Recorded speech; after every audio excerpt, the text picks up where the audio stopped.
it's been well documented that the Patriots have not made their big wide receiver signing or trade in this offseason. They went out, they got Milton Williams, good pickup. There's been rumors of trades and rumors of big-time money deals being sent out there for the wide receivers that they like, but nothing has come to fruition. So still, while I think it has been a productive free agency and offseason so far for the Patriots, you still don't have a left side of the offensive line, and you still don't have weapons for Drake Maye to throw to.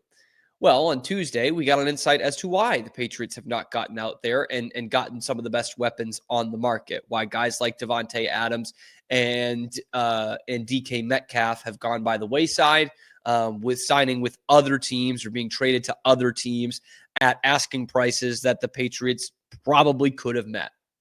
So this is a report from Tommy Curran. He wrote yesterday, the Patriots were exceedingly wary of the negative impact a demanding veteran wideout could have on Maye. As a result, they weren't in the game on talented guys like DK Metcalf and Davante Adams. You have got to be kidding me. That's the company line they're rolling out there now? They're worried about what a demanding receiver will do to Drake Maye? You know what's worse than a demanding receiver for Drake Maye? No fucking receiver for Drake Maye. He doesn't have one. He doesn't have an NFL receiver out there. And you're going to take away the good ones. You're going to take them out of the equation because they might be too demanding. Either side of this coin is complete bullshit for the Patriots. Either they're just saying this as a way to cover their ass for not spending money on the top receivers on the market. That's one way you could look at this. The other way is they're telling the truth. And if they really believe that this thing might even get worse before it gets better, if that's going to be the mentality that they have, worse than 8 wins in the last 2 seasons, worse than what we saw last year. It could get that way if this is the mentality they have in signing free agent receivers. Because that right there, that is total bullshit. And every Patriots fan should be bullshit reading that. So again, you could say that it's just them covering up the fact that they didn't go out and spend money. But I actually don't agree with that because they did agree to send, $20 million extra dollars to Chris Godwin than he was getting and will get with the Tampa Bay Buccaneers. At that point, I hate to, just blindly defend the team, but at that point, it's like, you can't hold a guy at gunpoint to come play for you. You offered $20 million more than the other team did. He decided to sign with the other team. And so that leaves the other option being they are telling the truth. And that is how they're looking at it. That they don't think Drake Maye can lead this team with a demanding wide receiver, a.k.a. a receiver who wants the football. And hey, at this point, from what we've watched the last 2 years and going beyond that at the receiver position, 5 years of terrible receiver play. At this point, I don't care if a guy demands the ball as long as he can catch it, as long as he can get open, as long as he can make plays. And you're seriously worried about that? With DK Metcalf and Davante Adams? How many teams in this league win Super Bowls or win at the highest level without a demanding wide receiver? And what good receiver isn't demanding? Find me one that isn't demanding. That's the position. That has been the position for 40 years now. That's been the position. They're divas. They're demanding. They think they're open on every play. They always want the ball. Welcome to gridiron football, New England Patriots.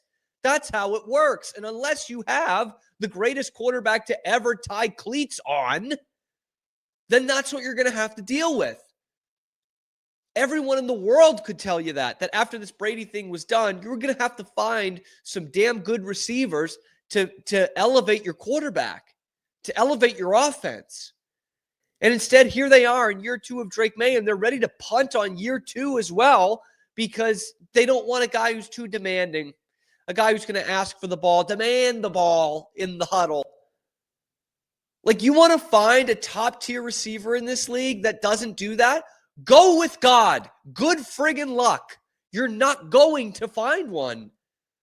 Like this is the most damning report of the Patriots season right here. They're telling you, without telling you straight up, we're not getting the help for Drake Maye. We are not going to go out and get the big name guys that we're rumored for all the time. And you think they're still in for a Brandon Ayuk trade? This guy has tried to force his way out of San Francisco after they went to a Super Bowl. So was that all smoke and mirrors too? Because that sounds like a demanding guy to me. T. Higgins, a guy who's forced himself out 2 years in a row. You don't think that guy's demanding? Bullshit, they're going to go out and trade for him. Who does that leave? That leaves Mac Hollins. Congrats, you got the next Chris Hogan. Great. See if he can play lacrosse. Because that's what this organization is telling you by leaking that report to Tommy Curran. That's what the organization is telling him, and therefore telling you that they're not going to go out there and get a big name receiver for this new bullshit reason. And honestly, Patriots fans, they're all livid already, but this has to bring up some serious questions if you're a Patriots fan. It has to, like burning questions about the organization as a whole. And again, for like the 10th time in the last 2 seasons, it has to make fans ask serious questions about the ownership. That they're not willing to spend money on that position and they just think it's going to fall into their lap. They think it's just going to get better overnight because they brought in Mac Hollins. Because Pop Douglas is quick. By the way, Pop Douglas was bitching about not getting the ball in September last year. You can't win in this league without a demanding receiver. I'm sorry, you can't do it. The Chiefs are the closest team that doesn't have one. They just have a demanding tight end who throws hissy fits on the sidelines. That's what the sport is. That's what the league is. I can't believe that in 2025, the Patriots think they can throw out there that, oh, no, we're not going to help our young quarterback, our franchise quarterback. We're going to prop him up and tell everyone how great he is. He's going to attract coaches and players, and he's going to make everything great again. But we're not going to go out and help him because we're too worried they'll be too demanding. By the way, Drake Maye can handle it. Okay, if he can handle playing for this organization right now and playing behind this offensive line and playing with the receivers he already has, he can handle it. And I have a good feeling that Drake Maye is marching into somebody's office today and saying, guys, I can handle it. If the alternative is Kayshon Boutte being my number 1 receiver, trust me, I can handle it. Please, God, bring someone else in. I will show you just how much I can handle it. But please, I am begging you, do not have me go into another season with a receiving core of Kayshon Boutte and Pop Douglas and Jalen Polk and maybe Javon Baker. Please, I can handle it. Because to me, this report is absolute horseshit, man. There is no receiver worth a shit in this league that is not demanding. Not one. And the Patriots are saying, no, we're not going to do that.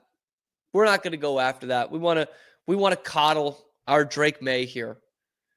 And the worst part is like, I don't think Drake Maye wants to be coddled. I think he's got a sack. I think he's ready to be the franchise quarterback of this team.